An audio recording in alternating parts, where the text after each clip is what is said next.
Ce programme est financé par les amis et partenaires du ministère de Joyce Meyer. Donc c'est très simple, vous l'utilisez ou vous le perdez. Dans l'économie de Dieu, si vous n'utilisez pas ce que Dieu vous a donné, il demandera à quelqu'un d'autre de faire ce que vous auriez eu l'opportunité de faire. Chacun de vous est dans le ministère.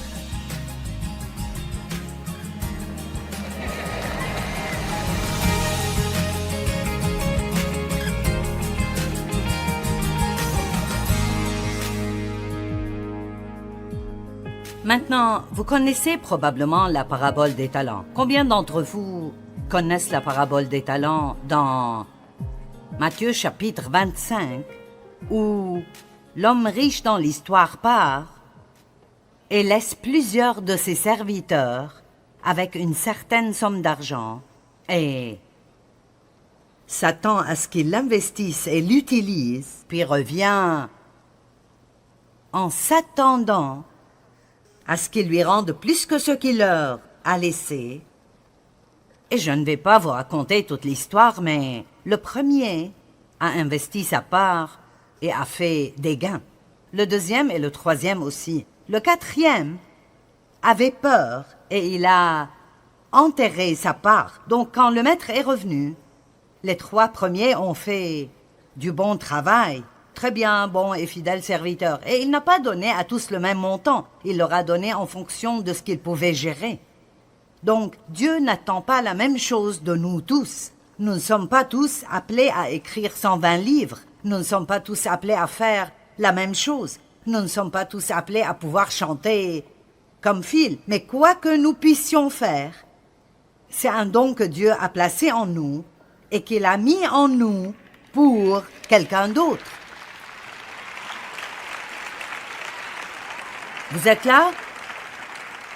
Donc, pour moi, m'asseoir là-bas et être jalouse de quelqu'un qui sait chanter vraiment bien est tellement ridicule parce que Dieu ne leur a pas donné ce don pour leur bénéfice. Il a mis ce don en eux pour que vous puissiez être bénis. Je dis aux gens que Dieu m'a donné un don de parler. Tout ce que cela me fait faire, c'est travailler. C'est pour vous, ce n'est pas pour moi. Maintenant, j'aime ce que je fais, mais je dois travailler et vous pouvez en profiter. Vous savez, vous n'avez pas besoin d'être dans la chambre à l'arrière pour chanter des notes, pour vous entraîner et faire des exercices vocaux tous les jours. Il y a du travail dans ce que les gens font. Et alors, Dieu nous donne quelque chose que nous pouvons gérer et il s'attend à recevoir plus que ce qu'il a donné parce qu'il est un Dieu de multiplication. Et au dernier gars qui a dit « Eh bien, j'avais peur et j'ai caché ce que tu m'as donné, mais maintenant je peux te rendre ce que tu m'as donné. » Dieu l'a appelé méchant, fainéant, serviteur oisif. Et il a dit « Enlevez-le lui et donnez-le à celui qui a le plus. » Donc c'est très simple, vous l'utilisez ou vous le perdez. Dans l'économie de Dieu, si vous n'utilisez pas ce que Dieu vous a donné, il demandera à quelqu'un d'autre de faire ce que vous auriez eu l'opportunité de faire. Chacun de vous est dans le ministère.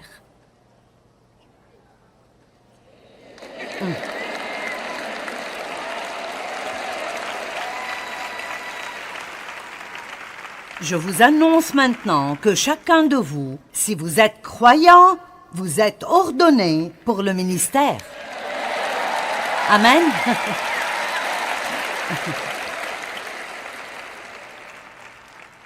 Parlons de la malédiction d'être occupé. Combien sont trop occupés? Allez, ne vous cachez pas, voyons voir. Quand l'une de mes petites filles avait 8 ans, elle a maintenant 18 ans et elle est en fait ici. Abby, je ne sais pas si tu t'en souviens ou pas, mais j'essaye de me rappeler ce que tu as dit pour ne pas le gâcher. Mais elle devait écrire une rédaction sur le genre de cadeau que vous feriez si vous deviez donner un cadeau. Et elle a dit, si je pouvais offrir un cadeau à qui que ce soit, je donnerais à ma grand-mère le cadeau du temps. Et ainsi, les gens remarquent. Elle avait 8 ans et elle a remarqué que j'étais occupée tout le temps.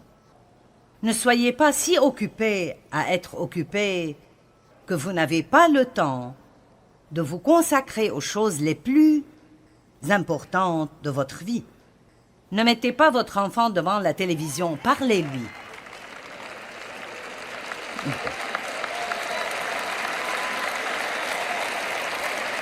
Amen. Les Américains sont tellement occupés et nous portons cela comme une médaille. Nous en sommes fiers. Laisse-moi te dire à quel point je suis occupé et combien j'ai fait. Et parfois je veux dire, mais est-ce que cela vaut quelque chose ou est-ce même ce que vous êtes censé faire? Et aujourd'hui, dans notre société, et vous conviendrez avec moi, nous avons une épidémie de personnes qui ne tiennent pas parole. Je veux dire, je suis si fatiguée de ça. Vous avez un rendez-vous et cette personne ne se présente pas. Elle ne vous appelle même pas pour s'excuser. Vous l'appelez. Qu'est-ce qui t'est arrivé hier? J'ai pris un jour de congé pour te rencontrer et tu n'es pas venu. Oh, je suis désolée, j'étais tellement occupée. Eh bien, tu aurais dû m'appeler. Je suis désolée, je suis tellement occupée, je suis tellement occupée, je suis occupée. Vous savez quoi? C'est une excuse. Une excuse minable. Parfois, vous pouvez être occupé et oublier quelque chose, mais si votre excuse pour ne pas tenir parole est « je suis occupé », alors vous devez travailler sur votre emploi du temps. Et je vais vous dire un secret, et vous pouvez le croire ou ne pas le croire, mais nous avons tous le même temps. Nous avons tous 24 heures par jour. Ce n'est pas comme « j'ai trop de temps et vous n'en avez pas assez ». Certains pourraient vivre plus longtemps que d'autres, mais nous avons tous 24 heures par jour. Et c'est fascinant que certaines personnes puissent accomplir autant de choses avec leur temps, alors que d'autres ne font absolument rien avec le leur. Et la question est, êtes-vous occupé? Mais qu'est-ce que vous êtes occupé à faire? Qu'est-ce que vous devez montrer à la fin de la journée? Qu'allez-vous montrer à la fin de votre vie? Combien de très bons amis avez-vous? Vous devez investir du temps dans des choses comme ça. Et vous savez, je ne veux pas du tout être irrespectueuse. Ils sont tous les deux décédés, mon père et ma mère. Ils sont tous les deux au paradis. Et ils ne peuvent pas se fâcher contre moi pour ce que je vais dire. Alors, et ils seraient d'accord avec moi maintenant, mais ma mère et mon père, ils ont tout simplement gâché toute leur vie. Mon père est décédé à 86 ans et personne ne se souciait de lui. Il n'avait pas d'amis. Je veux dire, j'ai pris soin de mes parents jusqu'à leur mort. Et nous avons essayé de les traiter correctement. Mais à cause du changement dans ma vie, ce n'était jamais vraiment comme si j'avais de vrais parents. Et j'avais un frère qui a fini par se suicider à cause de la drogue et de l'alcool. Et en fait, ils ne pouvaient pas prendre soin d'eux-mêmes. Ils étaient malades. La vie est un don de Dieu. Et chaque jour que vous avez est un don et il est précieux. Et quand je dis de ne pas le gaspiller, je ne dis pas que vous devez travailler tout le temps. Et nous devons apprendre le rythme de Dieu et discerner et ressentir ce que vous devez faire et quand, sans vous laisser guider par vos émotions et sentiments. Parce que si vous savez qu'il y a le désordre à la maison et vous devez rester chez vous quelques jours pour tout nettoyer, Vous ne pouvez pas vous émouvoir à chaque fois que quelqu'un vous appelle et vous demande de sortir. Il faut pouvoir dire non, rester concentré et accomplir les tâches qui s'imposent. Mais il y aura aussi des moments où vous voudrez travailler toute la journée et j'ai un problème comme celui-ci. La meilleure chose à faire serait de ne pas travailler du tout et de rester en pyjama et de regarder des films toute la journée. Et ce n'est pas une perte si vous en avez besoin. Mais si vous le faites tous les jours... Là, il y a un petit problème. Donc, nous devons avoir une vie équilibrée, mais juste être occupés. Voici ce que j'allais vous dire. Consacrez votre temps à ce qui est vraiment important pour vous. Si quelque chose est vraiment important pour vous, alors vous trouverez le temps de le faire.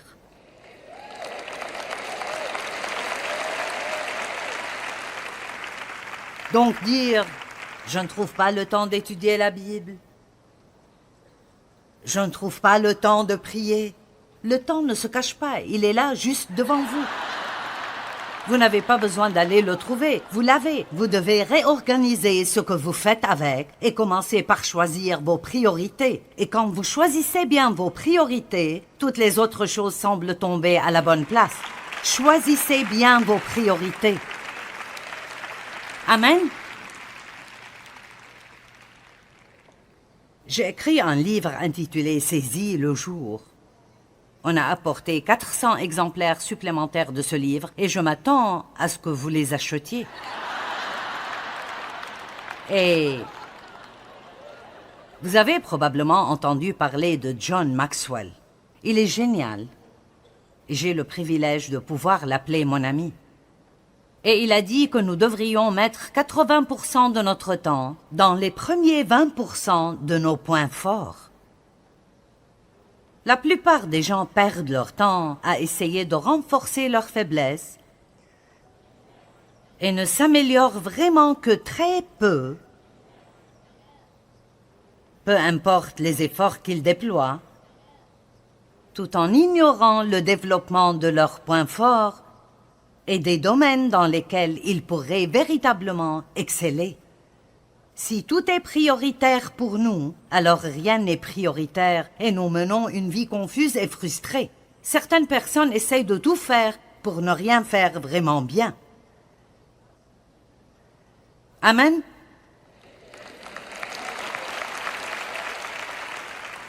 Peter Drucker a dit « Rien n'est plus inutile que de faire efficacement ce qu'il ne faut pas faire du tout. » Je vais le dire de nouveau. Rien n'est plus inutile que de faire efficacement ce qu'il ne faut pas faire du tout.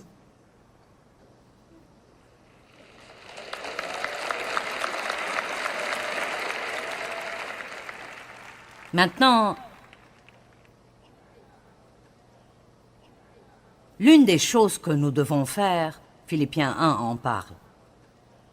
C'est l'une des prières de Paul et les choses que Paul a priées pour l'Église sont intéressantes. Elles sont très différentes de nos prières. Il a dit « Je prie pour que vous puissiez discerner et chérir ce qui est important, pour que vous identifiez et distinguiez les différences morales. Ainsi vous serez purs et irréprochables au jour de Christ, chargés d'œuvres justes qui éloignent les autres du péché. » L'une des raisons pour lesquelles j'aime la Bible amplifiée est que je vais en tirer quelque chose. Elle rend les choses claires. Paul dit qu'il veut que vous meniez une vie qui éloigne d'autres personnes du péché. Donc, vous l'avez déjà entendu, ce qui est bien est parfois le plus grand ennemi de ce qui est meilleur. Nous pensons que nous faisons une bonne chose si nous travaillons à l'église 5 ou 6 fois par semaine, alors que ce serait peut-être mieux de travailler là-bas 2 fois par semaine et de passer les autres heures que vous travaillez à l'église parce que cela vous fait peut-être sentir bien intérieurement. Ce serait peut-être mieux si vous passiez ce temps à parler à vos enfants.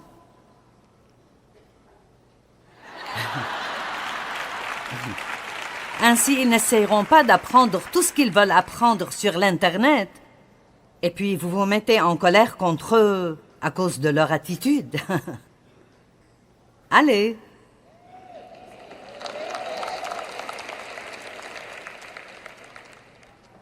Nous allons parler de l'élagage demain. Qui sait ce qu'est l'élagage? Oh oui. Il va falloir être audacieux pour revenir demain. Jésus a dit, « Tous les sarments en moi qui ne portent pas de fruits, il les coupe et tous ceux qui portent du fruit, il les purifie répétitivement afin qu'ils produisent un fruit encore plus abondant. Donc, vous êtes taillés si vous en portez ou si vous n'en portez pas. » En d'autres termes, voici l'essentiel. Dieu ne va absolument pas vous laisser tranquille et vous laisser rester comme vous êtes. Amen. Dieu vous poursuit. Il veut faire de chacun de nous des personnes meilleures afin de le représenter mieux dans le monde, car des gens meurent et se rendent en enfer par milliers chaque jour. Et écoutez, il y a suffisamment de chrétiens sur cette terre pour que si nous sortions tous et nous agissions d'après ce que nous disons croire, je crois sincèrement que le monde serait déjà sauvé, Jésus serait revenu et nous aurions fini de ce gâchis.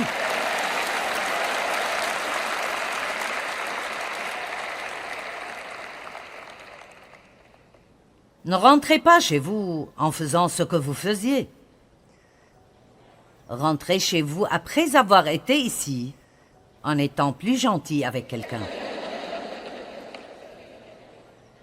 Je ne veux pas qu'ils disent « La conférence de Joyce Meyer ne vous a fait aucun bien ».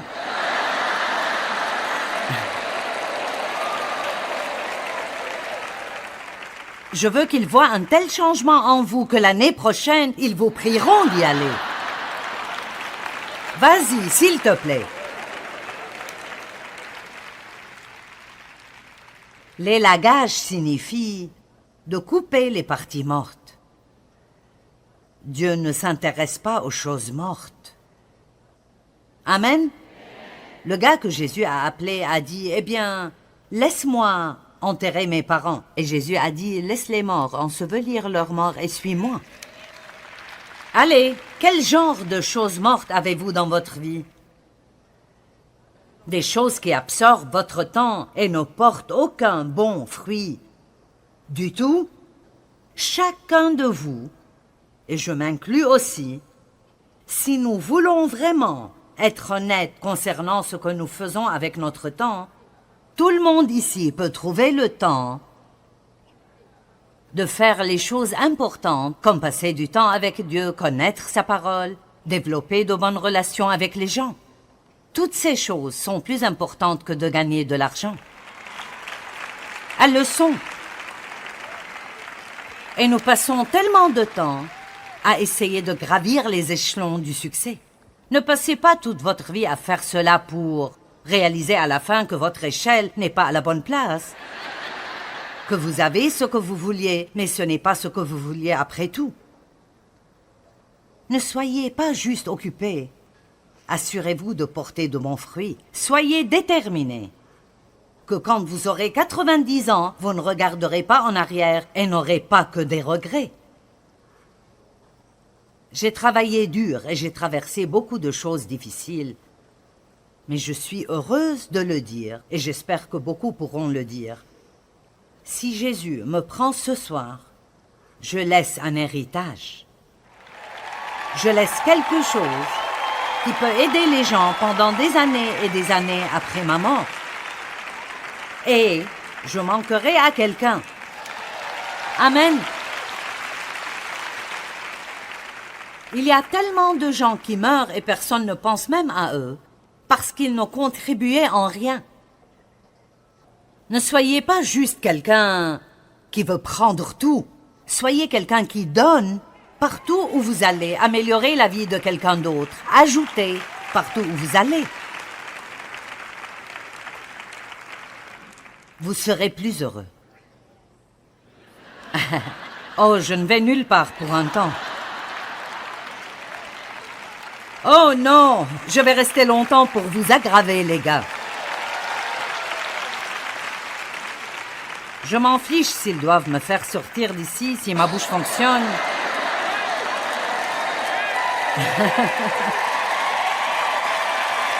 Non. Je ne lâche pas prise. Les gens me demandent tout le temps, « Eh bien, tu penses à la retraite ?» Comment prendre la retraite d'un appel sur votre vie? Est-ce que je suis supposée aller devant Dieu et dire « Je vais prendre ma retraite maintenant ?» Puis-je avoir une pension? Eh bien... Luc 10, 38.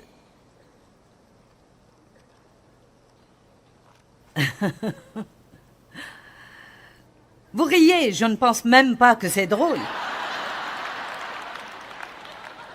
Comme Jésus était en chemin avec ses disciples, il entra dans Béthanie et une femme nommée Marthe le reçut dans sa maison. Elle avait une sœur nommée Marie qui, s'étant assise aux pieds du Seigneur, écoutait sa parole avec avidité. Mais Marthe était occupée et distraite à cause de divers soins domestiques. Elle survint et dit, « Seigneur, cela ne te fait-il rien que ma sœur me laisse seule pour servir? Dis-lui donc de m'aider et de faire sa part. » C'est exactement ce qu'est une personne frénétique, trop occupée. Ils ne peuvent pas supporter de voir quelqu'un passer du bon temps. Ils pensent que tout le monde devrait travailler comme ils le font. Le Seigneur lui répondit, « Marthe, Marthe, tu t'inquiètes, tu es anxieuse et tu t'agites pour beaucoup de choses. Marthe, une seule chose est nécessaire. Marie a choisi la bonne part. » Maintenant, laissez-moi vous dire un mot sur l'inquiétude. Chaque jour que nous passons à nous inquiéter est un jour perdu. Vous savez pourquoi? Parce que s'inquiéter ne change absolument rien. La Bible dit, peu importe combien vous vous inquiétez, cela ne changera rien. C'est comme si on était assis dans un fauteuil à bascule toute la journée. Cela vous garde occupé, mais vous resterez au même endroit. Et je ne dis pas que je n'y vais jamais, mais cela m'a aidé à réaliser que je perdais mon temps, car cela ne changerait rien. Je vais vous parler d'une autre chose qui est une perte de temps totale, l'apitoiement sur soi. Allez, on pourrait aussi finir bien ce soir.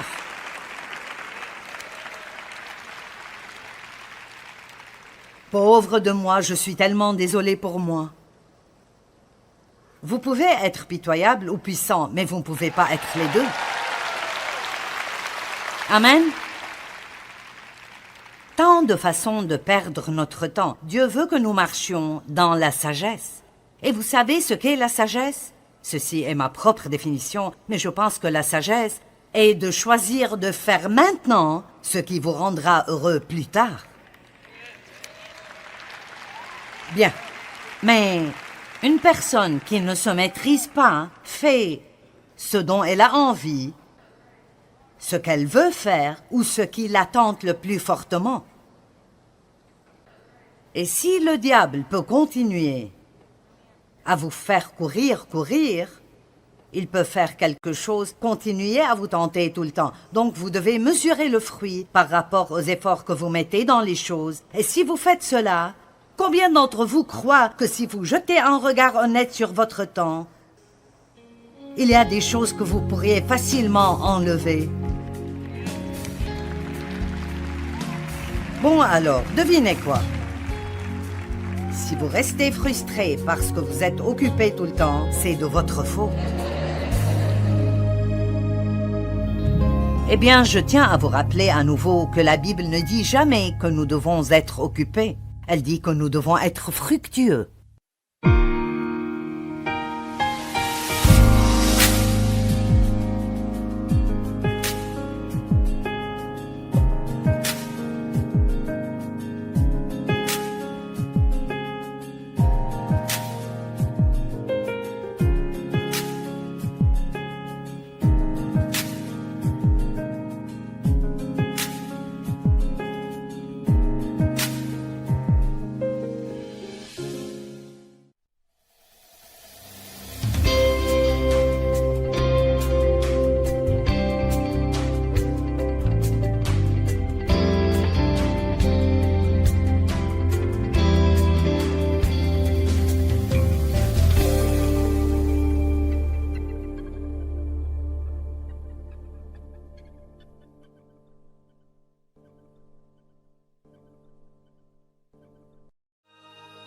Ce programme est financé par les amis et partenaires du ministère de Joyce Meyer.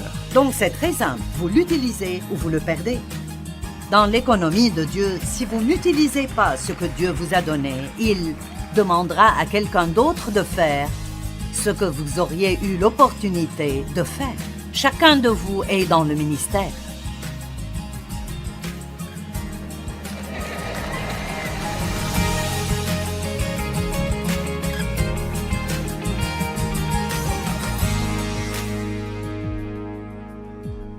Maintenant, vous connaissez probablement la parabole des talents. Combien d'entre vous connaissent la parabole des talents dans Matthieu chapitre 25, où l'homme riche dans l'histoire part et laisse plusieurs de ses serviteurs avec une certaine somme d'argent et s'attend à ce qu'ils l'investissent et l'utilisent, puis revient en s'attendant à ce qu'ils lui rendent plus que ce qu'il leur a laissé.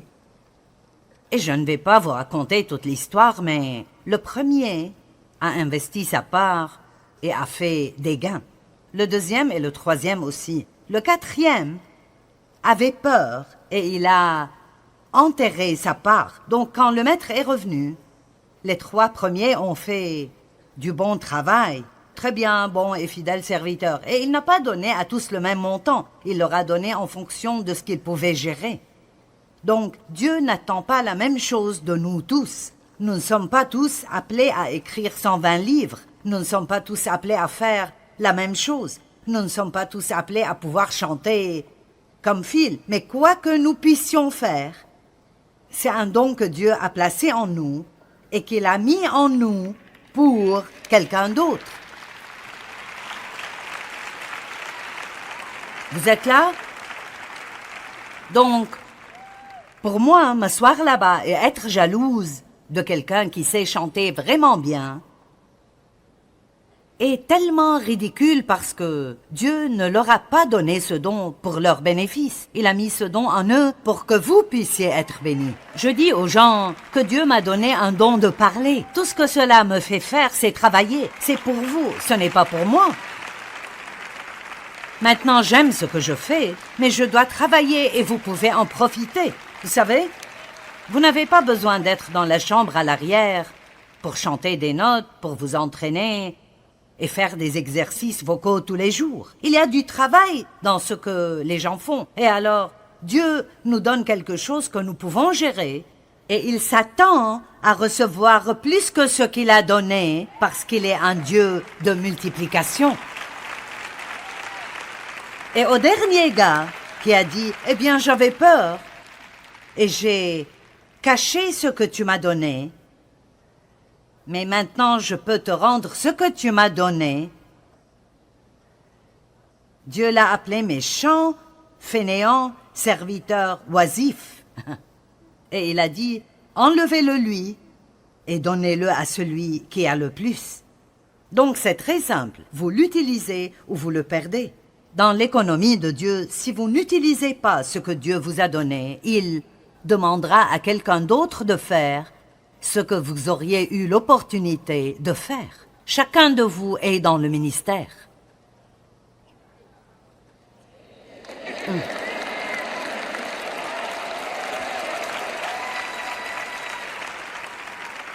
Je vous annonce maintenant que chacun de vous, si vous êtes croyant, vous êtes ordonné pour le ministère. Amen.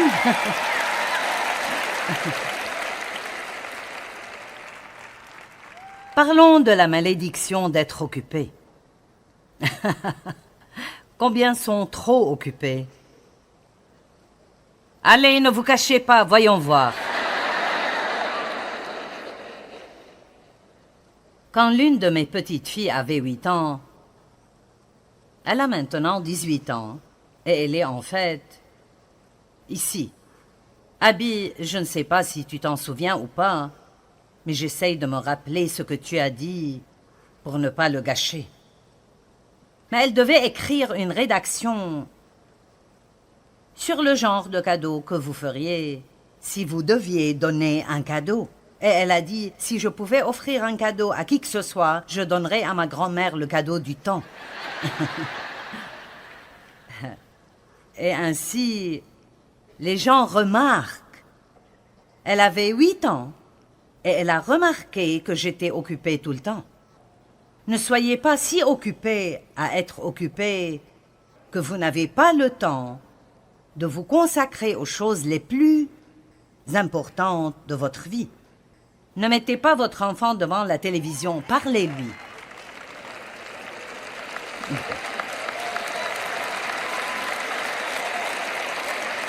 Amen. Les Américains sont tellement occupés et nous portons cela comme une médaille. Nous en sommes fiers.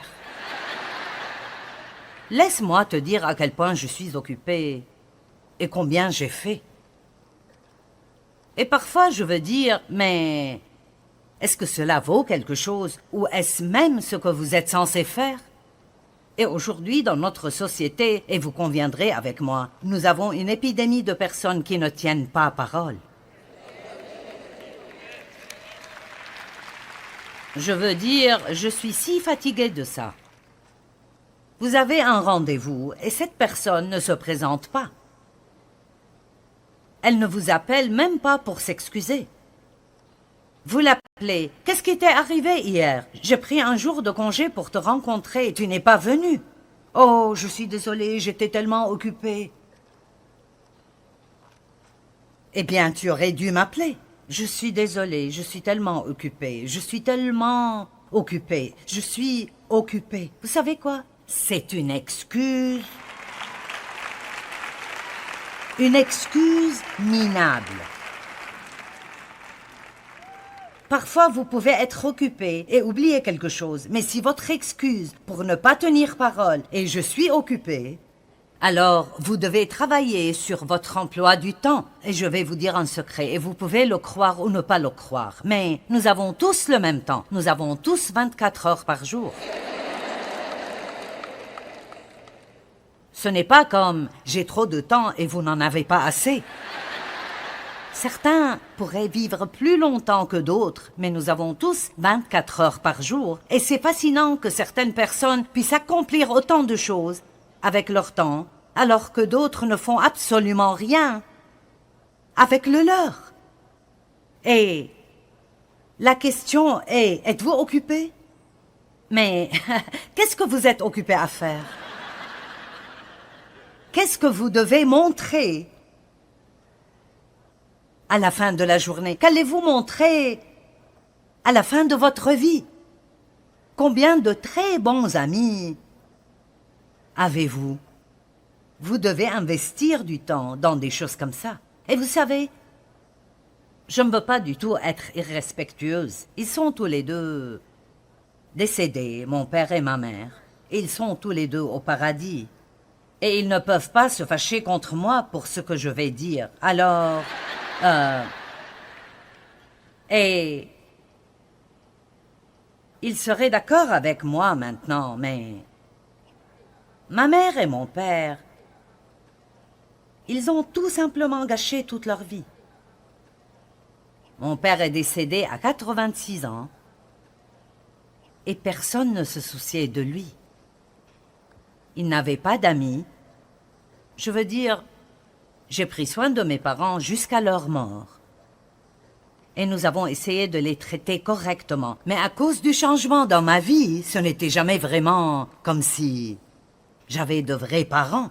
Et j'avais un frère qui a fini par se suicider à cause de la drogue et de l'alcool. Et en fait, ils ne pouvaient pas prendre soin d'eux-mêmes. Ils étaient malades. La vie est un don de Dieu. Et chaque jour que vous avez est un don et il est précieux. Et quand je dis de ne pas le gaspiller, je ne dis pas que vous devez travailler tout le temps. Et nous devons apprendre le rythme de Dieu et discerner et ressentir ce que vous devez faire et quand, sans vous laisser guider par vos émotions et sentiments. Parce que si vous savez qu'il y a le désordre à la maison et vous devez rester chez vous quelques jours pour tout nettoyer, Vous ne pouvez pas vous émouvoir à chaque fois que quelqu'un vous appelle et vous demande de sortir. Il faut pouvoir dire non, rester concentré et accomplir les tâches qui s'imposent. Mais il y aura aussi des moments où vous voudrez travailler toute la journée et j'ai un problème comme celui-ci. La meilleure chose à faire serait de ne pas travailler du tout et de rester en pyjama et de regarder des films toute la journée. Et ce n'est pas une perte si vous en avez besoin. Mais si vous le faites tous les jours... Là, il y a un petit problème. Donc, nous devons avoir une vie équilibrée, mais juste être occupés. Voici ce que j'allais vous dire. Consacrez votre temps à ce qui est vraiment important pour vous. Si quelque chose est vraiment important pour vous, alors vous trouverez le temps de le faire.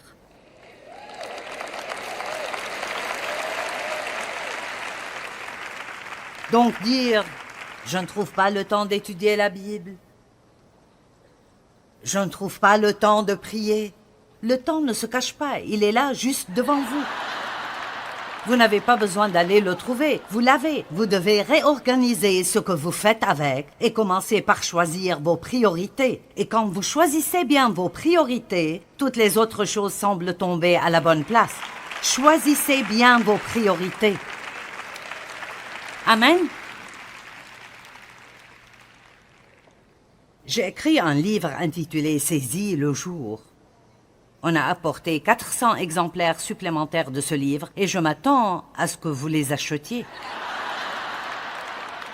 Et vous avez probablement entendu parler de John Maxwell. Il est génial. J'ai le privilège de pouvoir l'appeler mon ami. Et il a dit que nous devrions mettre 80% de notre temps dans les premiers 20% de nos points forts. La plupart des gens perdent leur temps à essayer de renforcer leurs faiblesses et ne s'améliorent vraiment que très peu, peu importe les efforts qu'ils déploient, tout en ignorant le développement de leurs points forts et des domaines dans lesquels ils pourraient véritablement exceller. Si tout est prioritaire pour nous, alors rien n'est prioritaire et nous menons une vie confuse et frustrée. Certaines personnes essayent de tout faire pour ne rien faire vraiment bien. Amen.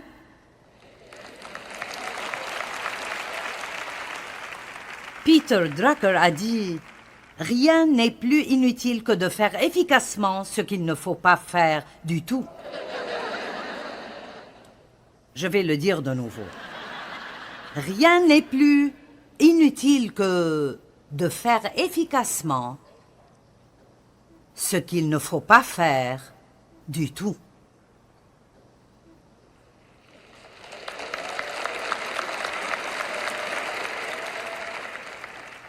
Maintenant, l'une des choses que nous devons faire, Philippiens 1 en parle. C'est l'une des prières de Paul et les choses que Paul a priées pour l'Église sont intéressantes. Elles sont très différentes de nos prières. Il a dit « Je prie pour que vous puissiez discerner et chérir ce qui est important, pour que vous identifiez et distinguiez les différences morales. Ainsi vous serez purs et irréprochables au jour de Christ, chargés d'œuvres justes qui éloignent les autres du péché. » L'une des raisons pour lesquelles j'aime la Bible amplifiée est que je vais en tirer quelque chose. Elle rend les choses claires. Paul dit qu'il veut que vous meniez une vie qui éloigne d'autres personnes du péché. Donc, vous l'avez déjà entendu, ce qui est bien est parfois le plus grand ennemi de ce qui est meilleur. Nous pensons que nous faisons une bonne chose si nous travaillons à l'église 5 ou 6 fois par semaine, alors que ce serait peut-être mieux de travailler là-bas 2 fois par semaine et de passer les autres heures que vous travaillez à l'église parce que cela vous fait peut-être sentir bien intérieurement. Ce serait peut-être mieux si vous passiez ce temps à parler à vos enfants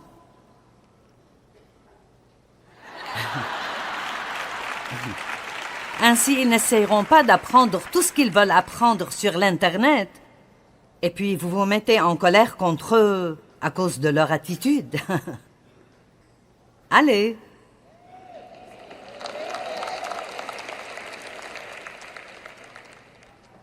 Nous allons parler de l'élagage demain. Qui sait ce qu'est l'élagage? Oh oui. Il va falloir être audacieux pour revenir demain. Jésus a dit, « Tous les sarments en moi qui ne portent pas de fruits, il les coupe et tous ceux qui portent du fruit, il les purifie répétitivement afin qu'ils produisent un fruit encore plus abondant. Donc, vous êtes taillés si vous en portez ou si vous n'en portez pas. » En d'autres termes, voici l'essentiel. Dieu ne va absolument pas vous laisser tranquille et vous laisser rester comme vous êtes. Amen. Dieu vous poursuit. Il veut faire de chacun de nous des personnes meilleures afin de le représenter mieux dans le monde, car des gens meurent et se rendent en enfer par milliers chaque jour.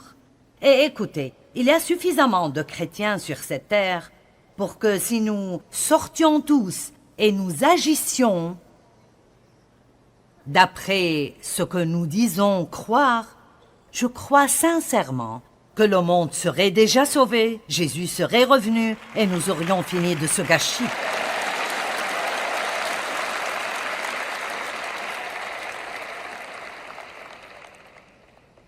Ne rentrez pas chez vous en faisant ce que vous faisiez. Rentrez chez vous après avoir été ici, en étant plus gentil avec quelqu'un. Je ne veux pas qu'ils disent « La conférence de Joyce Meyer ne vous a fait aucun bien ».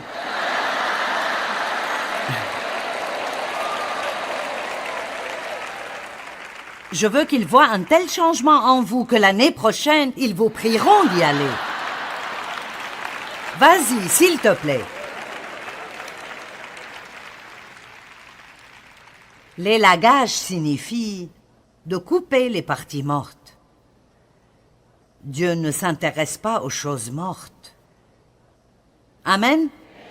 Le gars que Jésus a appelé a dit, « Eh bien, laisse-moi enterrer mes parents. » Et Jésus a dit, « Laisse-les morts ensevelir leurs morts et suis-moi. » Allez, quel genre de choses mortes avez-vous dans votre vie?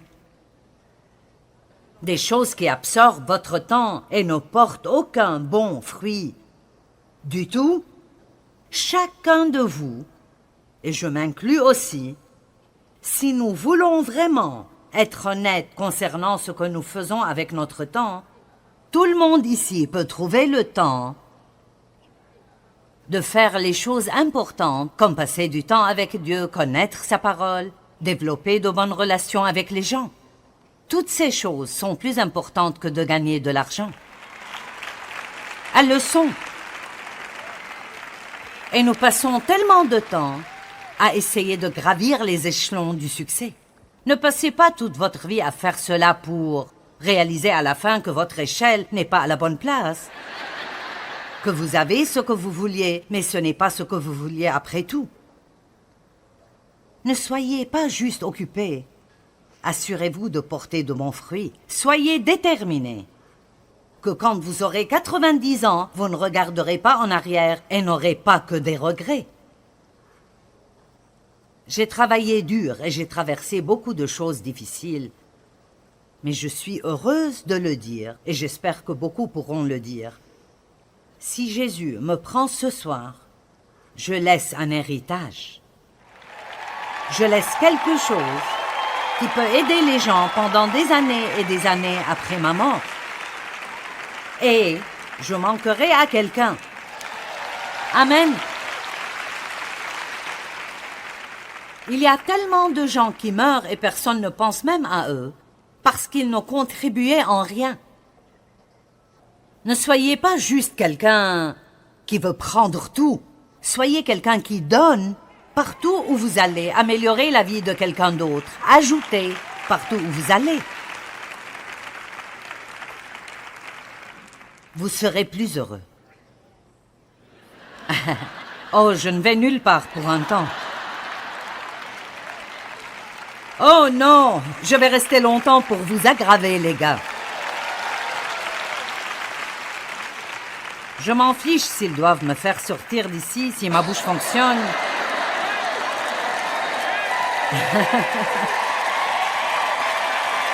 Non. Je ne lâche pas prise. Les gens me demandent tout le temps, « Eh bien, tu penses à la retraite ?» Comment prendre la retraite d'un appel sur votre vie? Est-ce que je suis supposée aller devant Dieu et dire « Je vais prendre ma retraite maintenant ?» Puis-je avoir une pension? Eh bien... Luc 10, 38...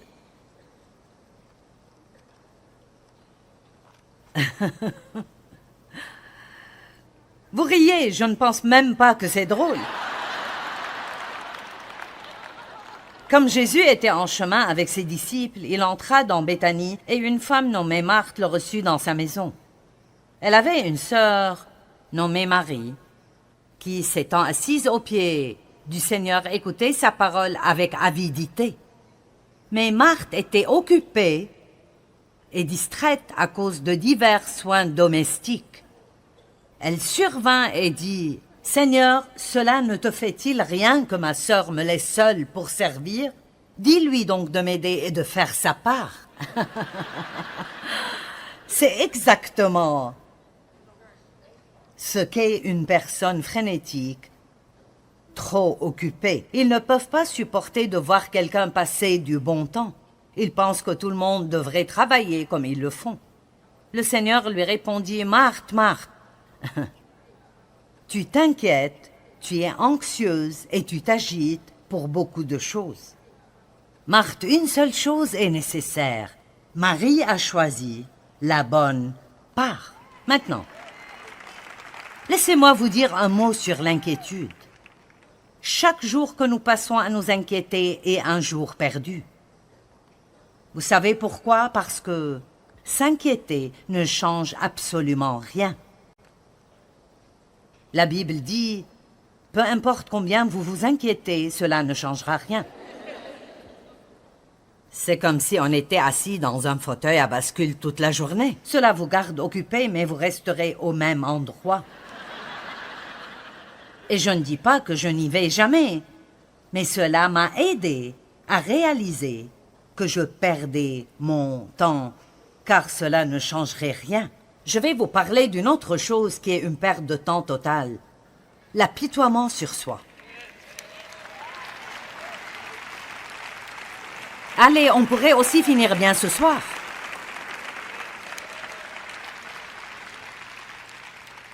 Pauvre de moi, je suis tellement désolée pour moi. Vous pouvez être pitoyable ou puissant, mais vous ne pouvez pas être les deux. Amen. Tant de façons de perdre notre temps. Dieu veut que nous marchions dans la sagesse. Et vous savez ce qu'est la sagesse? Ceci est ma propre définition, mais je pense que la sagesse est de choisir de faire maintenant ce qui vous rendra heureux plus tard. Bien, mais une personne qui ne se maîtrise pas fait ce dont elle a envie, ce qu'elle veut faire ou ce qui la tente le plus fortement.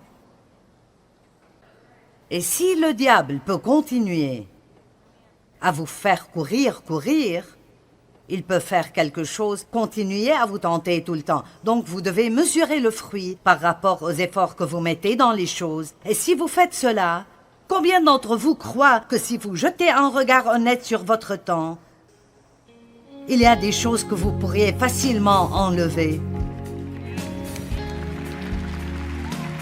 Bon alors, devinez quoi? Si vous restez frustré parce que vous êtes occupé tout le temps, c'est de votre faute. Eh bien, je tiens à vous rappeler à nouveau que la Bible ne dit jamais que nous devons être occupés. Elle dit que nous devons être fructueux.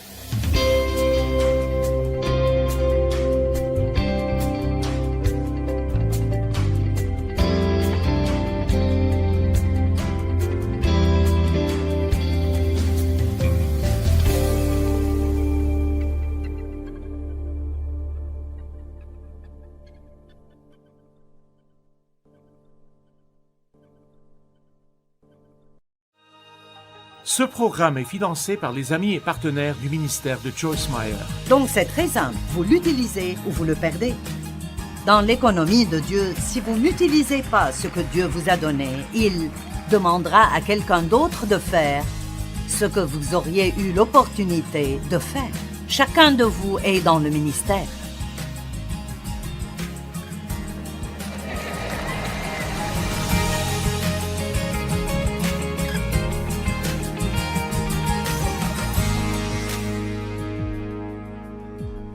Maintenant, vous connaissez probablement la parabole des talents. Combien d'entre vous connaissent la parabole des talents dans Matthieu chapitre 25, où l'homme riche dans l'histoire part et laisse plusieurs de ses serviteurs avec une certaine somme d'argent et s'attend à ce qu'ils l'investissent et l'utilisent, puis revient en s'attendant à ce qu'ils lui rendent plus que ce qu'il leur a laissé. Et je ne vais pas vous raconter toute l'histoire, mais le premier a investi sa part et a fait des gains. Le deuxième et le troisième aussi. Le quatrième avait peur et il a enterré sa part. Donc quand le maître est revenu, les trois premiers ont fait du bon travail. Très bien, bon et fidèle serviteur. Et il n'a pas donné à tous le même montant. Il leur a donné en fonction de ce qu'ils pouvaient gérer. Donc, Dieu n'attend pas la même chose de nous tous. Nous ne sommes pas tous appelés à écrire 120 livres. Nous ne sommes pas tous appelés à faire la même chose. Nous ne sommes pas tous appelés à pouvoir chanter comme Phil. Mais quoi que nous puissions faire, c'est un don que Dieu a placé en nous et qu'il a mis en nous pour quelqu'un d'autre. Vous êtes là? Donc, pour moi, m'asseoir là-bas et être jalouse de quelqu'un qui sait chanter vraiment bien est tellement ridicule parce que Dieu ne leur a pas donné ce don pour leur bénéfice. Il a mis ce don en eux pour que vous puissiez être bénis. Je dis aux gens que Dieu m'a donné un don de parler. Tout ce que cela me fait faire, c'est travailler. C'est pour vous, ce n'est pas pour moi. Maintenant, j'aime ce que je fais, mais je dois travailler et vous pouvez en profiter. Vous savez, vous n'avez pas besoin d'être dans la chambre à l'arrière pour chanter des notes, pour vous entraîner et faire des exercices vocaux tous les jours. Il y a du travail dans ce que les gens font. Et alors, Dieu nous donne quelque chose que nous pouvons gérer et il s'attend à recevoir plus que ce qu'il a donné parce qu'il est un Dieu de multiplication. Et au dernier gars qui a dit « Eh bien, j'avais peur et j'ai caché ce que tu m'as donné, mais maintenant je peux te rendre ce que tu m'as donné. » Dieu l'a appelé méchant, fainéant, serviteur oisif. Et il a dit « Enlevez-le lui et donnez-le à celui qui a le plus. » Donc c'est très simple, vous l'utilisez ou vous le perdez. Dans l'économie de Dieu, si vous n'utilisez pas ce que Dieu vous a donné, il demandera à quelqu'un d'autre de faire ce que vous auriez eu l'opportunité de faire. Chacun de vous est dans le ministère.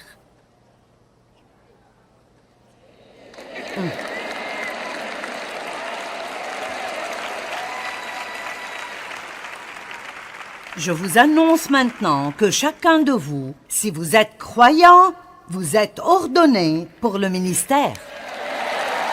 Amen.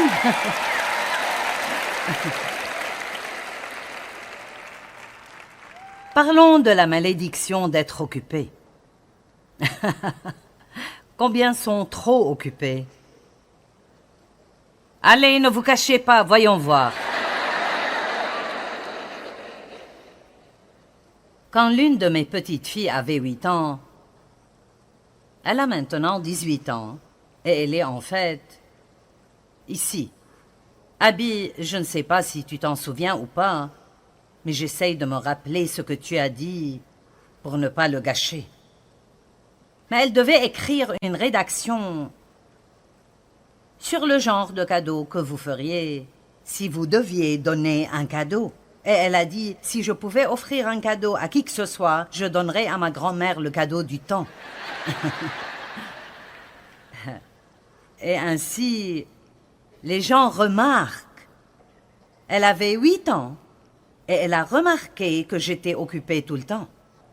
Ne soyez pas si occupés à être occupés que vous n'avez pas le temps de vous consacrer aux choses les plus importantes de votre vie. Ne mettez pas votre enfant devant la télévision, parlez-lui.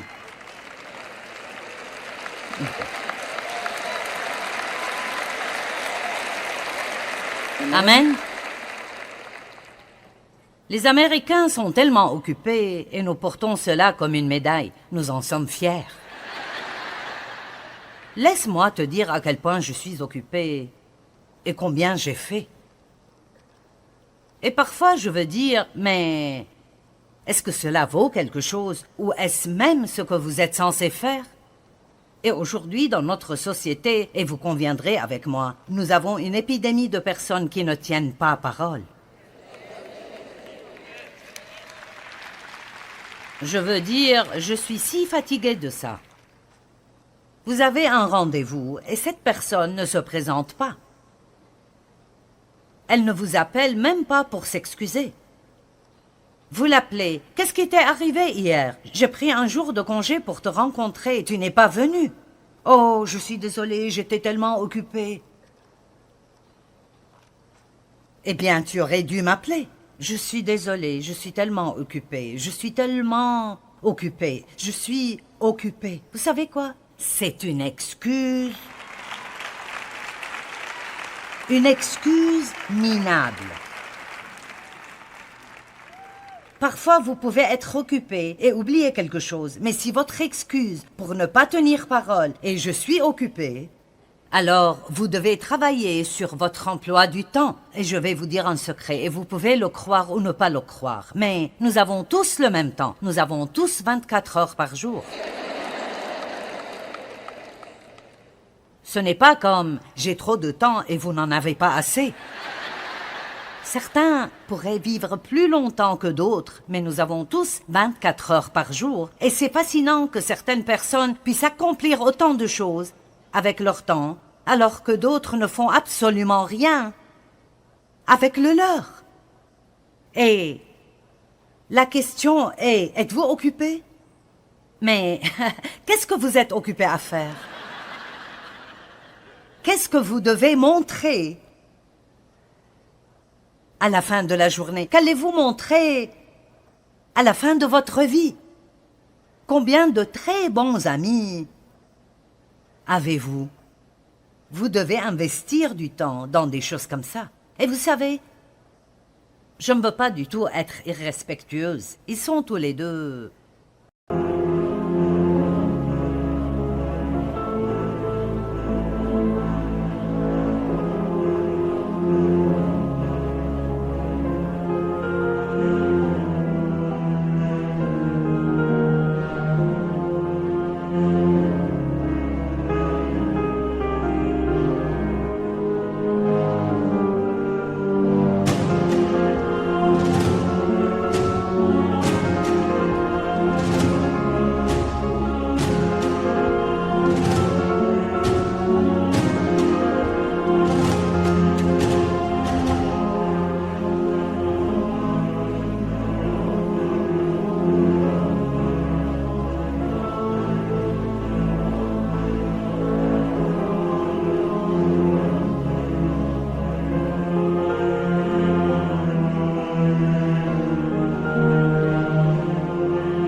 Peut-être